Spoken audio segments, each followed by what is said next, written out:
Welcome to Charmed Life, a radio show discussing spirituality, magic, and the unconditional love of the universe. Thanks for tuning in. And I am your host, Tricia Carr. Welcome to this episode. I'm really excited about my guest and all of the topics that will be covered. Spirit is really just working powerfully with everyone. My goodness, everyone that I'm coming into contact with, my clients, my students, my friends, my family. And so I really know that this episode is going to be packed with a lot of power and a lot of love. It has to do with, and not that they all aren't, they all are. I'm just saying, I feel a special kind of resonance with this. It could have a lot to do with the season 2 being right around the equinox. And so just welcome. I want to say welcome to you all. And before I bring on my guest, I have a couple of announcements. First of all, I want to encourage you all to, of course, like, subscribe, share, comment, and review the podcast. That would be super helpful because if you review it and if you leave a rating, then it actually bumps it up in that algorithm and it helps us all to connect, create more of a community. Everyone that listens and comes to an experience together in love is connecting that soul energy, and we are truly shifting this world, shifting the whole universe. So if you do listen on Apple Podcasts, just go ahead and find the review. You can look at it, just scroll down on the podcast and you'll see a way to do that. And I would so appreciate it. And of course, you can watch on YouTube live every week and on Facebook and different outlets like that. You can actually find it on a broadcast window on my website. And so it's a lot of fun to watch live to connect with it in the moment. And I'm actually adding a lot more to my podcast. So this coming week, I'm going to be adding a lot of minis. So just about every day, there's going to be something coming out on the podcast feed and on my YouTube channel. So stay tuned, you guys. Share, please. And also, I want to invite you to sign up for my newsletter, which you can find by just going to my website, triciacarcharm.com, because I'm going to be announcing my animal communication program. I'm going to be starting that. That registration will open in the next week, as well as a subscription program and a new coaching program that I'm offering. And the newsletter is a really great way to stay on top of that. And speaking of reviews, I just want to share one before we get started. It's a new review, and I just have to read it because it's so adorable and really, really sweet. And it comes from someone named M. Adal. It's right there public, so I'm not telling anyone's business. And the review says, truly life-changing. My friend shared this podcast with me with a caveat that it was a little out there, which I love. And I was so new to the world of intuitives that I got a little nervous hearing about channeling archangels, despite my Christian upbringing that does believe in angels. But Tricia's wisdom in every single episode offers a fresh, in-depth take on an old truth that resonates so true with my life that this has become my favorite podcast. Well, thank you. Channeling aliens, cat people. I knew Cats, the musical, was divine. Fairies, gnomes, and unicorns. I never thought I'd say this, but bring it on. So thank you so much for that review. And I was inspired to actually share this because of my guest as well. She is Tess Whitehurst. She believes that life is magical. Tess has written 9 books that have been translated into 18 languages. She's also the founder and facilitator of the Good Vibe Tribe online school of magical arts. And she's the co-host of Magic Monday podcast. And her partner in the podcast, her co-host, is Natasha Levenger. The latest book by Tess is called Unicorn Magic. And she's the co-creator of the 2020 Your Most Magical Year Yet planner. So Unicorn Magic. Hi, Tess. Welcome. Hi, Tricia. Thank you so much for having me on the show. I'm excited to be here. Oh, thank you so much. I'm really excited for everyone who's listening to get to know you. If you guys don't listen to Magic Monday, did I say it right? Is that the name of the podcast? Okay, good. I was like, wait, did I just make that up? There's so much magic going on. If you don't listen to Magic Monday, you gotta, because Natasha and Tess are so beautiful, so loving, and actually bring you so much energy and information and practical tips. I can't recommend it highly enough. So, Tess, why don't you tell folks, just get folks into, your journey, the work that you're doing, whatever it is you can, share with the magic that is Tess Whitehurst. Thank you. Okay, well, let's see. Let's start with life is magical. Right. That is, to me, that's my spiritual path, is remembering the magic of nature, the magic of, everything that is not the human language, like the silent magic that's always going on, the communication energetically with all things, all living things, all seemingly inanimate things, like Oh my gosh. waking up to the magic of the moment, because that's really the mystery of this life is relentless. It's beautiful. It's endlessly inspiring. And when, we feel bored, we feel annoyed, hassled by waiting in line at the bank or going to the DMV or just, those daily things, everyday kind of things. That's the illusion. The illusion is that life is boring, life is, filled with hassles. And the truth is that life is beautiful and every single day is beautiful. So when I have days where maybe I'm worrying about something a lot, or I'm really self-conscious, or I'm focusing on something that isn't love and isn't presence, then it's that the spiritual path is finding a way back Yes. into that present moment magic, that appreciation of simple things like my just being present with people I love, being present with my cat, Yeah. looking at a tree, feeling the joy of, gravity just weighing me down on the earth in this mysterious body that heals itself. That's kind of my thing. I hope I sort of paraphrased it well. I think we are soul sisters for sure, because it's like you just described my I purpose think in my so life. too. Well, I mean, Yeah. the reason this show is called Charmed Life, charm Yeah. being the magical element. And yeah, I've communicate. I've learned more from seemingly inanimate objects and animals and trees and beetles and tortoises. I've learned more universal wisdom from that communication truly than any human spiritual teacher living past. And so we're right here, girl. I mean, I guess we could end it right here. That's it. And thank you for joining us. Be magical. No. How did you have this experience your whole life? Obviously, I think we can all see a through line. Did you have some kind of awakening, or how did you come into the work that you do? Well, I think every child is magical, Yeah. and then we learn, The ways of the illusion.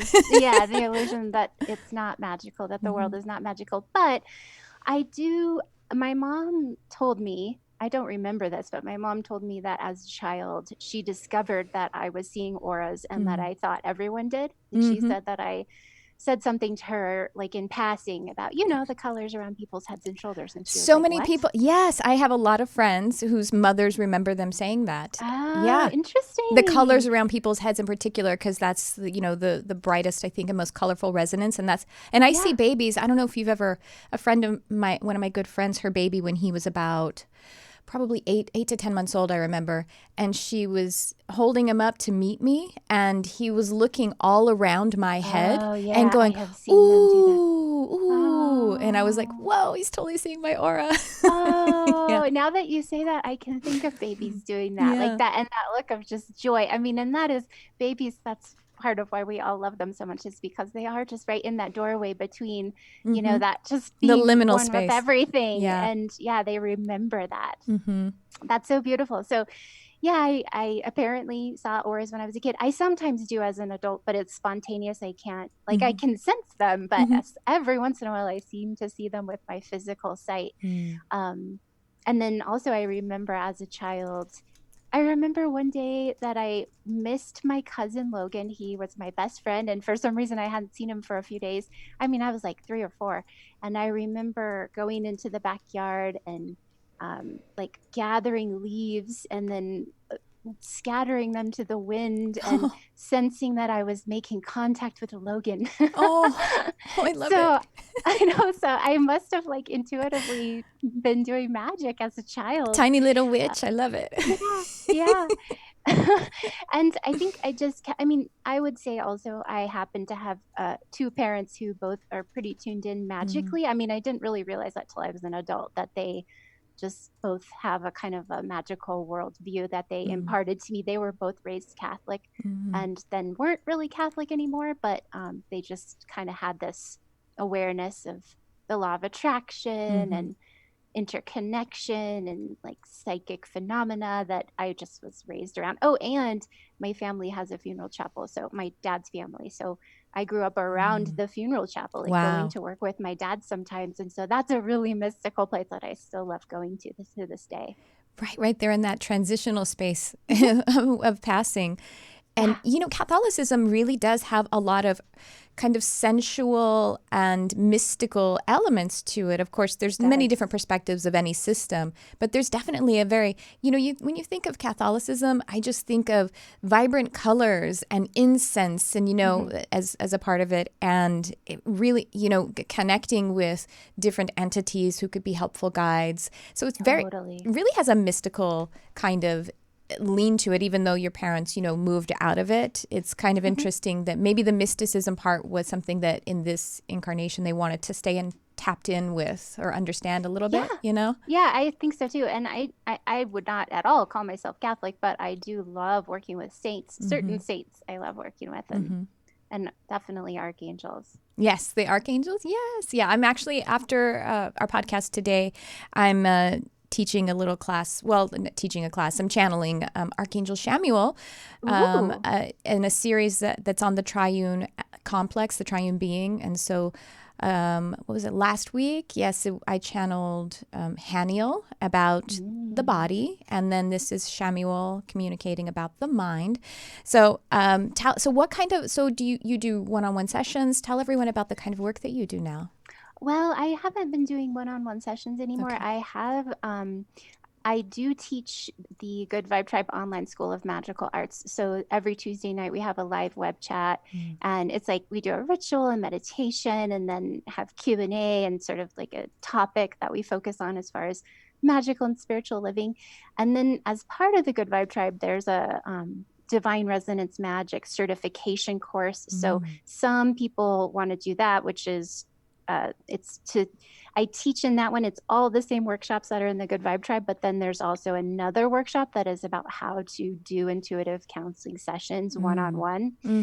And so I kind of, once people started getting certified in that area, I kind of switched over and put those people on my website, the certified people, so that those are the people that I refer for sessions. Oh, that's great. Yeah. And I have, sort of phased out the sessions. Right. That's great. It's exactly what I'm working into with my next animal communication program, because I really want, with the animal communication and having folks that I've worked with who are certified, one reason for me, only one of the reasons, is because when there are lost animals, people's, family members, animal family members who are lost, the way that I do that is I have to be in person because I use my body as the divining rod and we can walk to them. And since I'm, I just live here. So if I can get a lot of people certified, and some people do it remotely, and it works remotely as well. I actually will scry on a map and circle areas, and they'll be accurate, but often the human who's lost them is in just such distress, it's hard for them to use their intuition. And so, anyway, speaking of using magic, I mean, animals and children, they just are magic. They just are completely in that subconscious, that liminal space, that interbetween, or the integrated experience of the whole energy. That's, I love all of the, I love the Good Vibe Tribe. How long have you been doing that program? That was launched in January 2016. So 16, 17, 18, 19, almost 4 years. That's amazing. And it's a beautiful little community, I'm sure, then. It is. It's, I am continually astounded. We have a Facebook live group, but we also, like with the Divine Resonance Magic practitioners, we have mastermind groups. So I get to meet with people on Zoom and see their faces. And there's people there's specifically one in that group that's in Australia. And then there's other people all over the United States. And in the Good Vibe Tribe, there's numerous people from all over. And it's just so fun. And the people that it attracts are really spectacular souls. Oh, that's so beautiful. I love it. It's so great. And you call it the Magical Arts School, which is funny because I call mine Mystic Arts Academy. Oh, yeah. We just have so much overlap. I love it. I know. We'll have to get together when I go to LA next. Please. That'd be so fun. So let's talk about Unicorn Magic, this book it's your most recent book. Is that right? Mm-hmm. It actually comes out in November. Oh, terrific. Okay, great. So we can is it on pre-sale right now? Yes. Okay, good. So then however you're listening or watching, we will have a link in the description for you to be able to pre-purchase it or purchase it in November, after November of 2019. So tell us all about it. I'm super excited to hear about it.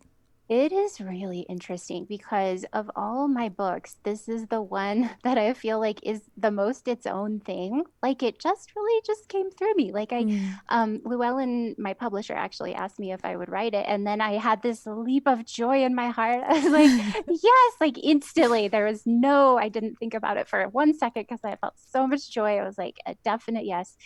And then and even right now, I'm like, I can't, it's so amazing to me that I wrote a whole book about unicorns and that it was this really high vibration thing that came through because I mean, unicorns, obviously, they're so archetypally present in our culture right now. And there's a really good reason for that. It's so interesting how they, it's kind of the mainstream story is like, oh, rainbows and unicorns. Like, it's just like, the best example of woo woo or just like, fluffiness, but it's really not. That's what's so interesting is when you look at the symbolism and the messages, the associations of unicorns that have been around for thousands of years in both East and West. Unicorns are so like they're actually really fierce. They're really fiercely protective. They're fiercely independent. Like they would rather die than be trapped. And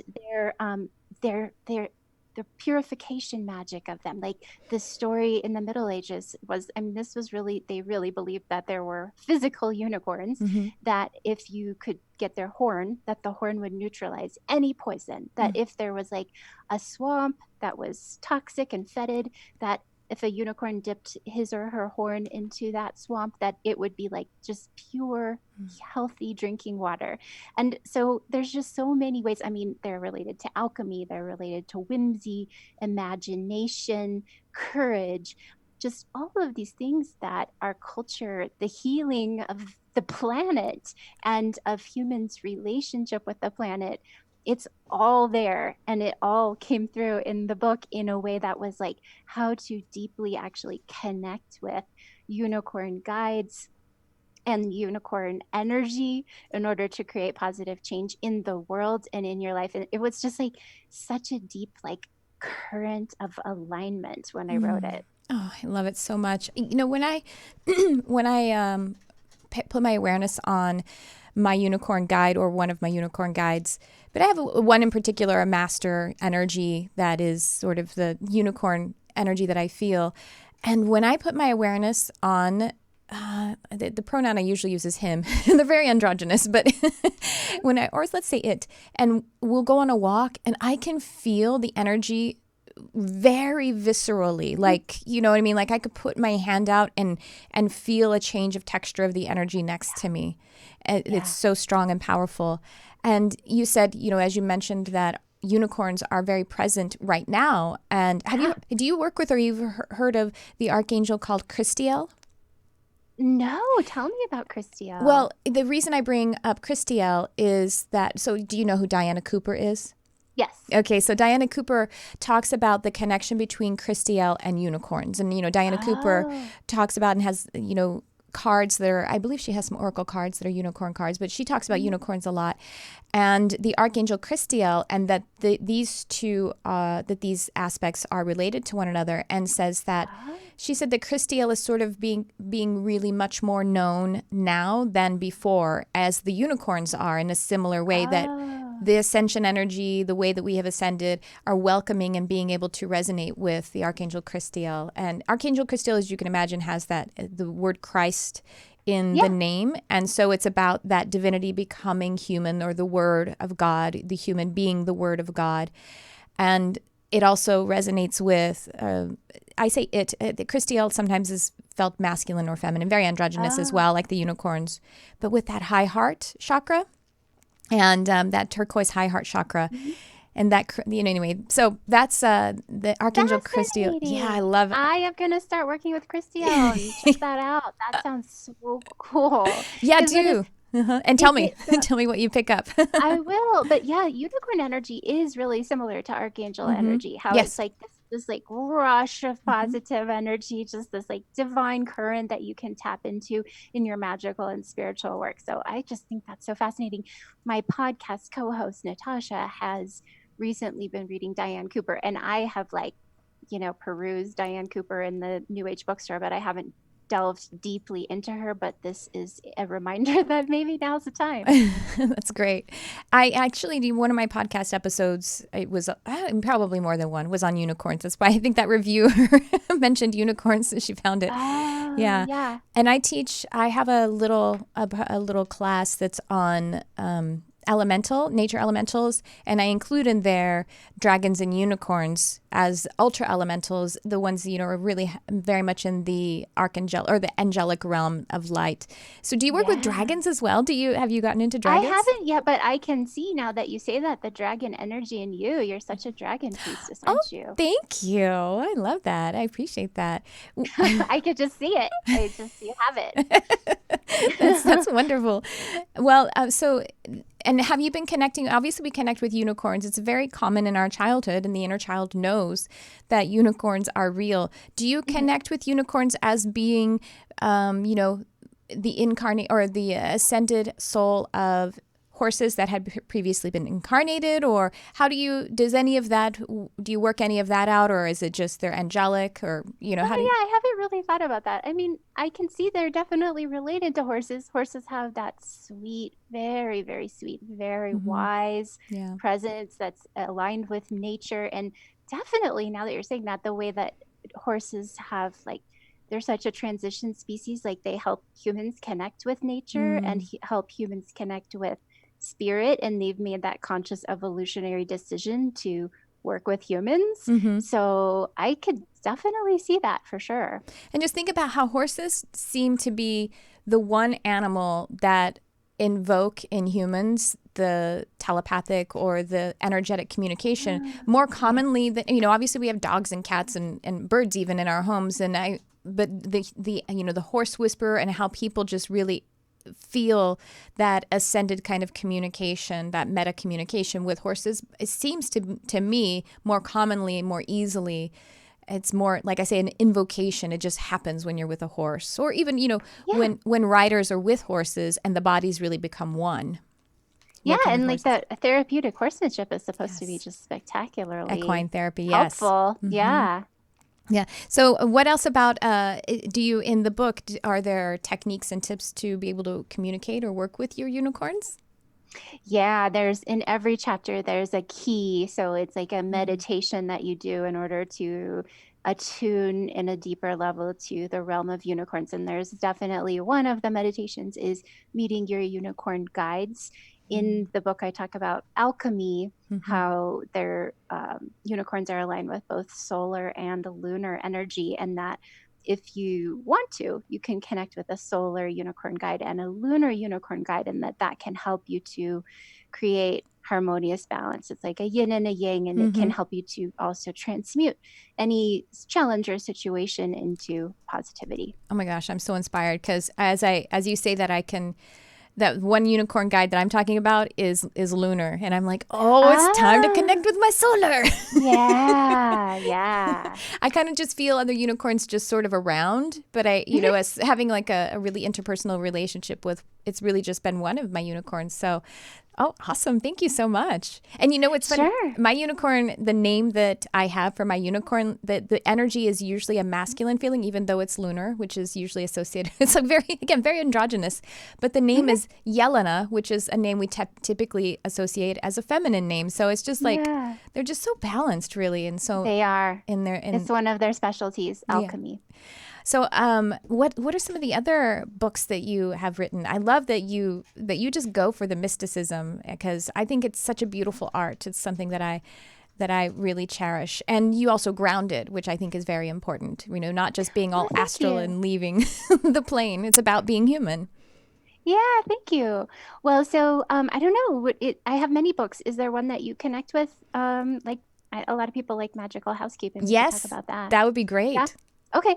Yeah, that was my first book. And so I started in the magical world as like my first professional magical person endeavor was to be a feng shui consultant in Los Angeles. Oh, cool. And so but I had already been practicing magic for some time, like crystals and rituals and just the magical spiritual path. And so I started out by doing feng shui, kind of keeping it to feng shui, like what I learned at feng shui school. And then very quickly, once I started to see the dynamic, like how does feng shui actually work, like seeing it work in people's lives and in my own life, then I realized it is magic. There's no separation. It's a branch of magic, but any other kind of techniques or practices that I wanted to involve, it's like working in the same type of vibe. So that's what magical housekeeping is about. It's about feng shui and also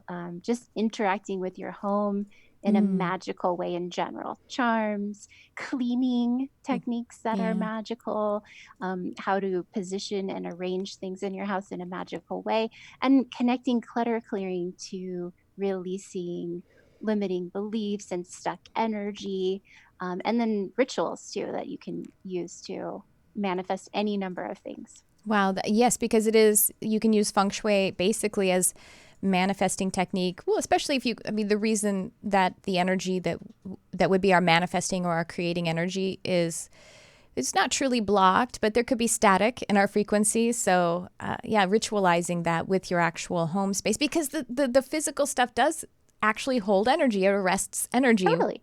I just think practically, if I walk by a pile of mess in my house and then I look at it and go like, ugh, even if it's like kind of unconscious, and it takes a little bit of my life force, and it maybe gives, I kind of have a little self-judgment or, a little rejection of some kind of myself or the space. And so do you have a really immaculate home?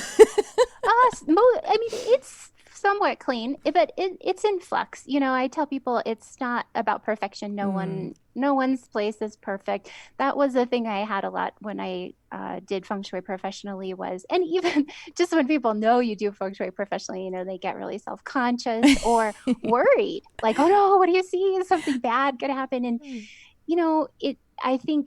I definitely think that the home, for me, when I learned feng shui, it anchored my magical spiritual practice so much because I just love the way that it made it so practical that you look around your home and of course your home is going to reflect your life. Yeah. And then also your life is going to reflect your home. And it's so simple. And then once you see that and know it's really about how you feel. So everyone can do this. Everyone can right away. Like, you don't have to feel disempowered. You can just know, if you feel good in your home, if your home makes you feel good, then you have good feng shui. It's pretty simple. But of course, there are principles that can help you open your eyes to that. And that can help you open your eyes too to what you may be manifesting and how to shift that. Like, for example, imagery is a really quick one that I can, share with your listeners and watchers, viewers, that if you look at any of the pictures you have on your wall, any of the statues, anything that's an image, even if it is abstract, if you ask yourself, what's going on here? And then you tell the story. If it's abstract, it might be a feeling. If it's a picture, a lot of times when I would do this with my clients, they would start by saying, I'd say, tell me about this picture. And they would start by saying, like, oh, I got that when I was in Mexico because it matches the couch, and then I'd be like, okay, but tell me about what's going on in the picture. Like, if you had to tell a story about this, point in time that this is depicting, this painting or this photo or whatever it is, what would the story be?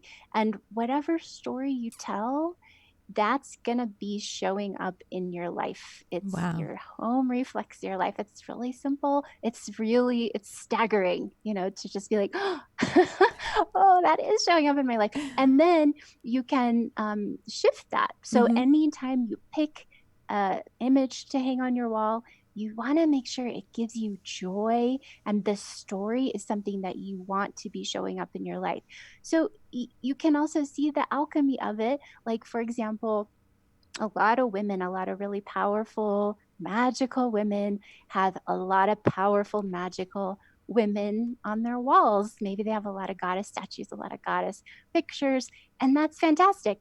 And it can be like, if you also want to manifest a relationship, then you would want to also make sure that you have some, at least some pictures, images of the kind of healthy, happy, joyful, romantic relationship that you want to have. So it's not just that you want to feel positive about the imagery, but you want to be like, okay, and how can I tweak it and how can I balance it so every aspect of what I want to manifest and live is represented on my walls. Wow, that's cool. And maybe the absence of imagery around the walls would be maybe an absence of conscious envisioning, would you say? Well, Or I think it probably depends on the person. Like some sure. people, maybe if they go into a home and it has no, just maybe minimalism is something that nourishes some people, like Libras or Geminis, like really airy kind of, the clarity might just really nourish them. I mean, maybe they would want to just have one really positive image, or like one to represent each thing they're wanting to manifest at that time. Like maybe they could bring in some simplicity, but other people are going to just thrive with much more imagery. So it's not really like a one size fits all kind of thing. That makes a lot of sense. I have a lot of imagery in my studio, like in my workplace, and in my home, it's a bit more minimal. So I wonder what that is. I do tend to have a different feeling about my home than my workspace. They're very distinctive, the kind of energies, the way I'm expressing myself. And I'm sure that can at times be imbalance. You know what I mean? Like I'm emphasizing one, usually work, more than the other. But I think it can be, even though they're distinctive, that it can be quite balanced too. I think I just like variety generally. Yeah, I mean, to me, that sounds like it could be a really balanced thing, that you're at work, you have like, these are the things I want to weave into my work. These are the things I'm passionate about. And then you're like, and then when I step out of my office, I want to relax. I just want a pile of kitties. Manifesting all the time. What's that? I just want a pile of kitties. I just want to, as I have 6 cats. Yeah, that's great feng shui. Yeah, they know exactly how to position the energy. Yeah, they're really good vibes. We have, and my husband and me, in our the only thing that really stands out in our living room is this big painting that our friend did. So right there, part of the story is our dear friend, who I almost never see now because he lives far away. And so he made it for us. So right there, like the connection and like the sweetness of friendship. And it looks like a tornado. It looks like a vortex. And so I'm thinking, I love the vortex energy. That's basically chakra energy, soul energy. But at the same time, I guess there could be a shadow side to it, that a tornado is destroying things. But you could always interesting. Is it, when you look at it, does it feel like violent? Does it feel... It feels creative. Yeah. And joyful. Yeah, so maybe you could just enhance that. Side. Yeah, totally. Yeah, totally. Unless you start to notice that you're like, my life feels like a tornado, then then you can maybe revisit it. Yeah, send the energy to the tornado, to the vortex. Let's have the light side of this. Yeah. So I mean, I think that's really cool. Wow, thank you. That's really amazing. And so that was work that you used to do as a service, actually working with people for doing feng shui, helping them? Yeah, I did it quite a lot in feng shui. Yeah, I in Los Angeles, and I mean, I've done it other places, but mostly that was when before I started really, before I moved away from Los Angeles, really. I was doing feng shui professionally, and then I started focusing more on my books and the Good Vibe Tribe and intuitive counseling on the phone. But I even did, remember that show on Bravo that was called Flipping Out? Yes. I did a feng shui on that show one time. Oh, how cool. That's great. Yeah, it was really interesting. I love it. How did they receive it? Were they all like, oh, it's woo woo? Or were they like, yeah, this is awesome? They were receptive. Good. Yeah, very good. I love it. It was cool. Yeah, that's amazing. So what are some of the other things that you have? What is your practice like? Not in a way to be invasive. Oh, no. Yeah. What does that look like to share? People are always interested in, like, my daily practice personally. Yeah. And your personal, your personal spiritual practice, and the way that you get inspired, all of that. Oh, well, I have beautiful mornings, I will say. I wake up really early. It's just a kind of a natural thing for me. And I do Kundalini yoga often in the mornings. And then every morning I love to meditate. Meditating every day is a really important thing for me. It's like, Me too. really has, yeah, you too. It's such it's especially for spiritual, like intuitive people, empathetic people, for us to set our boundaries every day, get grounded in our own energy, get grounded in the earth, get grounded in the cosmos, and then set our intentions. Like, it just, because for me, and I think a lot of people who are probably you too, and just really kind of open, if you don't do that, like if I don't do that, I can feel like I can easily just kind of take on other people's emotions and feelings and get kind of like just thrown off more easily. But when I start I like to do what I call magical hygiene meditation. So I ask Archangel Michael and Archangel Raphael to clear my energy and surround me in a sphere of light in which only love remains, through which only love may enter. And I do a clearing for my home. I ask them to clear my home and ask angels to protect it, to clear my cars and protect my cars. And I call on St. Christopher to protect my cars, my car and my boyfriend's car. And then I clear his energy, my boyfriend and my cat and my loved ones that live near and far. And then all people, all animals, all plants, the planet itself. And then I take some time to just feel gratitude for the things that are already in my life, and also for the things that I am in the process of manifesting. And I finish by giving myself a hug and just affirming kindness for myself, remembering to be compassionate and kind to myself throughout the day. Oh, and then I also open up my arms and say, thank you for all of the blessings. I'm totally open and receptive to all the goodness and abundance the universe provides. Oh, it's so beautiful. You just gave us all an attunement by walking us through that. Thank you. Yeah, so that's the daily thing. But I mean, I love lighting candles and making crystal grids and working with crystals and burning incense. And my writing practice is spiritual too. It's like, feels so healing to me to open up and let divine energy flow through me. It is like an energy healing in itself. Yes. And I also just being in nature is a big important thing for me. Yes. So beautiful. And you live in near the Rocky Mountains in Colorado, yes? Yes. Yeah. Yep. In a little town up in the Rockies. Oh, I love it. So beautiful. I agree. I think daily meditation, well, my story of forming a daily meditation, I was meditating and it really hadn't occurred to me to do it every day. I just was doing it when I, wanted to, which I wanted to all the time because it was I had a very magical and very peaceful experience. But then my husband and I were on a trip, and it was actually when I was in my previous career. So it was like a work trip that I got to take my husband on, and it was hosted and all this kind of thing. But they wanted us to go to this one event, and I was kind of tired and I didn't feel like going. So apparently I kind of was snippy about saying, man, I don't want to go. You know what I mean? And my husband, after the person left, my husband was like, did you meditate today? And I said, oh, no. And I was thinking like, oh, well, we're traveling. I didn't really have time. That's always the thing. Yeah. And he was like, oh, okay. And it wasn't judgmental at all. It was very compassionate, actually. It struck me as deeply compassionate. He goes, oh, okay. Well, it's just, I know when you meditate, you're more yourself. And that just didn't quite seem like, who you really are. And you were just, a bit snippy or something. And I was like, whoa, really? You can tell when I did? Oh my gosh. And so then I was like, that's it then. I need to be me every day. Yeah. The better version of me, at least.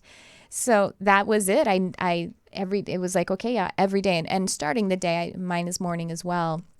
And I agree. Yes, for spiritual seekers, I really think and everyone is seeking spirit. I think that it's just fundamental, and people are, when you're sensitive, I say we need to spend time in our native land, because you can't possibly know if your boundaries are being, challenged if you don't even know what you feel like. How could you know if you have your energy or somebody else's energy? You know what I mean? Like, that's the whole thing, totally fundamental to it. And, my friends who aren't necessarily, into metaphysics or, just that knowing that the self-affirming, the running that energy is actually the thing that makes us who we're meant to be and how we serve one another and our children or whomever. We have conditioning that is where we associated feeling negative with success, like clean your room, do your homework. And you could clean your room and do your homework without being frightened or upset. You know what I mean? Like it's an erroneous association that the child made. And so we have to give ourselves permission to allow life force to flow fluidly in the way that it would in feng shui, you know what I mean? Rather than the static of the self-negation. I love that. Yeah.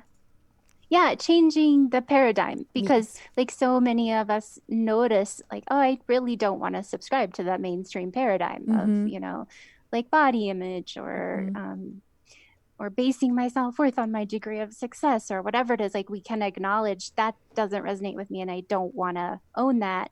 But meditation is a great opportunity to really set like, okay, what are my values? Who am I? Instead of just like letting yourself kind of be however culture kind of indoctrinates you. Indoctrination. That's a very good, very strong word, but very true. Yeah. So folks say, how did you start to integrate a daily practice? Because of course people say, well, I don't have time. I'm already not getting enough sleep, blah, blah, blah, blah, blah. So what advice do you have for people when they are intending to walk into a daily regular practice of self-devotion, inner communion? Yeah. Well, okay. So your listeners and subscribers are tuned into energy. So to really tap into the energy of it, it is on the surface. If we're thinking logically, if we're thinking like in a Newtonian sort of linear way, then that would make sense to say, oh, I don't have enough time to meditate. I'm already too busy. Yeah. But energetically, what's interesting is when you meditate, you actually create more time. Yes. That's really how time isn't how it seems. You can create more time. And you can also, if you do feel like you're so overwhelmed with things that you don't have enough space around things in your life in order to have your spiritual practice, then clear your clutter. Sounds really simple, but it's amazing how much time it creates in your schedule. And I don't just mean like, oh, you don't have to look for things anymore, and so you save time from looking for things. It's like somehow connected to time. I mean, we do know, like Einstein did say, time and space, they're like the same, right? They seem to be different things to us, but time and space are somehow the same. I don't know, maybe it's something about that. Like you make more space in your space and you have more time, but it is palpable. Like, have you ever had that experience? Yes, definitely. And I've had the experience, oh my gosh, where I really wanted to shift something in my space, in my home, and I kept not having time for it. And it was infuriating because I would see that alignment every single day, that illusory alignment that I want to clean that. I don't have time. I'm walking out the door. You know what I mean? And it was, and so yes, but freeing that up.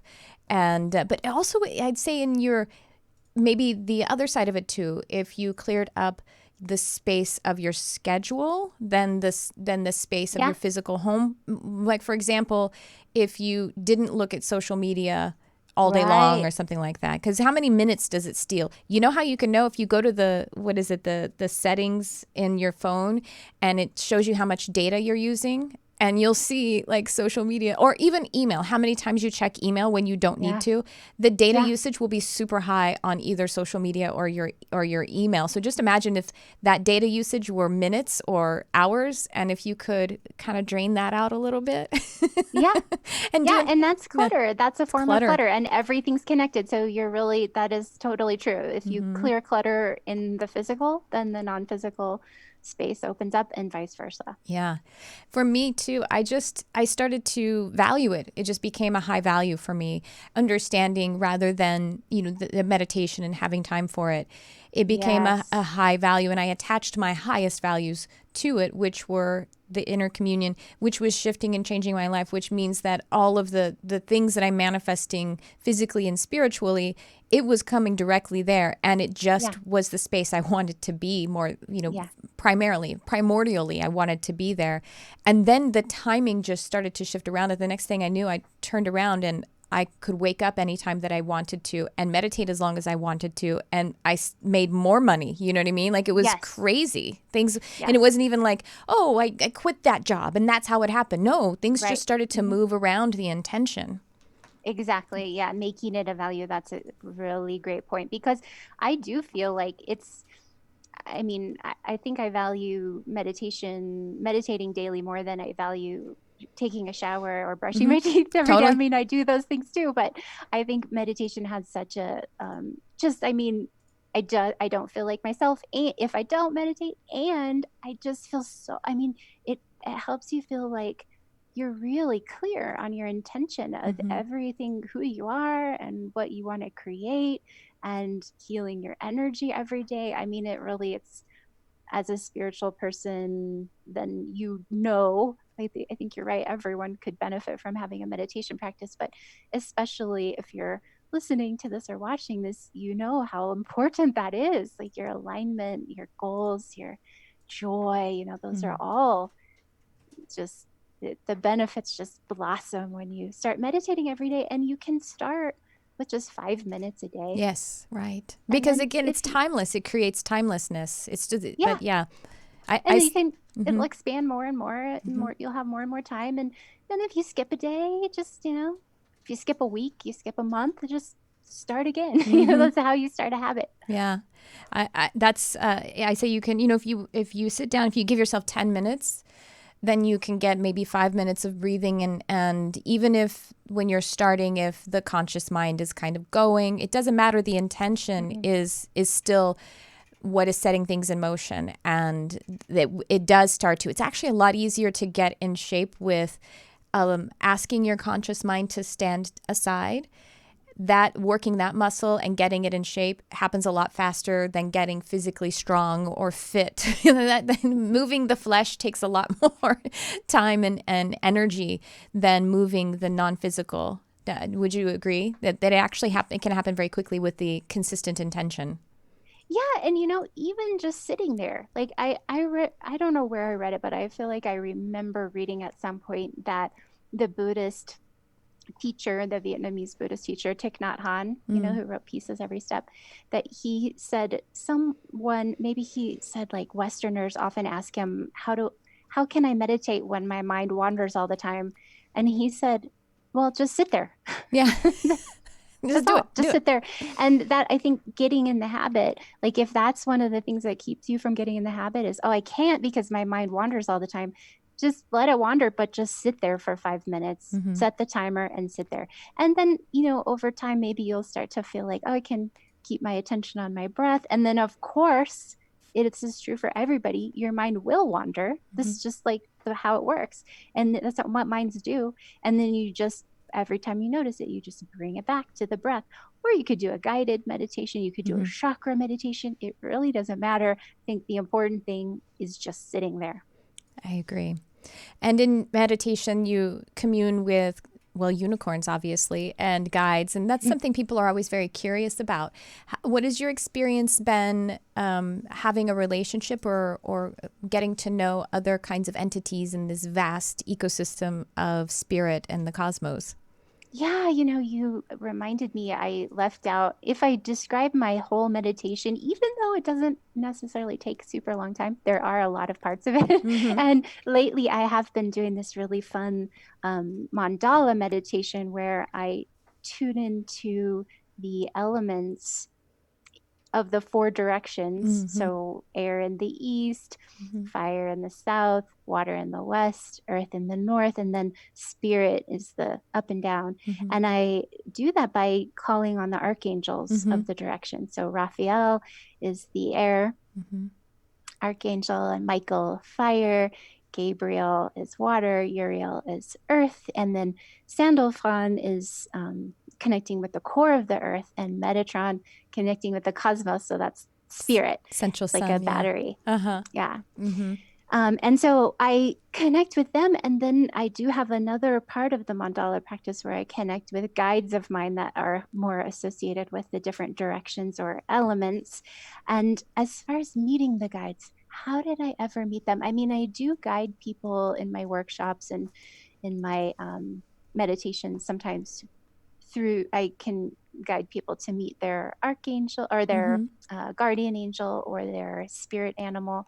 And it's like you can do it a number of ways, but I think if you clear your mind and fill your mind with light, fill your space with light, really feel like you're anchored into the earth, connected with the cosmic light flowing through. Maybe you could do like a chakra clearing meditation and then just set that intention to open up to meet your guardian angel. It might be a good way to start if you haven't connected with your other guides yet, or your spirit animal, or you could start with your spirit animal. I feel like spirit animal is good to have some kind of trancy music playing. I like Anugama, the shamanic dream is really good in my workshops for connecting with your totem animal, your spirit animal. Wow. Like cool. the animal that represents your soul. And you could do like a meditation where you go through nature, like maybe climb a mountain and walk through a cave and come out into a beautiful clearing at the top of a mountain and see who you meet, and then it's really interesting to meet these guides because they, it's like just when I just tap into my animal spirit guide or my guardian angel, there's like a certain kind of, I don't know if I actually have words. I don't really communicate with them in words, but it's an energy. Yeah. It's a connection to who I am and to my sense of protection, my connection with spirit. Wow, it's beautiful. And so, yeah, just being in that energy and really, yeah, just filling yourself with light, right? And affirming it. So sometimes people are like, I tried, but I can't. And it's like, well, that's the energy you're putting into it. Is I tried and I can't. Try not, do or do not. Wow, we are actually out of time, but the time just flew. And I feel like there was so much beautiful energy and so much practical, which is, I think, what you are known for, what you and Natasha are known for in the Magic Monday podcast and the Good Vibe Tribe Online School of Magical Arts. Tess Whitehurst, is there anything else that would you share with people how they can get in touch with you and the different things? Everything will be in the description, but as people are listening on the audio, let everyone know how they can get in touch with you. Oh, thank you. You can find me online at tesswhitehurst.com, on Instagram at Tess4444, Facebook, Tess Whitehurst Author, Twitter, Tess Whitehurst, and my YouTube channel is Tess Whitehurst. And don't forget to pre-order, or if you're listening sometime post November of 2019, order Unicorn Magic, Tess Whitehurst's book that is brand new, coming fresh hot off the presses. I'm so excited. It's going to be, I can just feel it. I'm really excited about it. Thank you so much. Well, thank you for being here, Tess. And I would love to have you on again sometime. And I'm going to actually reach out to Natasha too and see if Natasha will come on this program. But cool. Yeah. Thank you for all the work that you're doing on our beautiful planet. You are really a treasure. So thank you for being on this program. So are you, and thank you. And thank you, everyone who connected with this episode. A reminder to please review the podcast, like, subscribe, share YouTube and the podcast. Thanks for tuning in. I love you, whoever you are.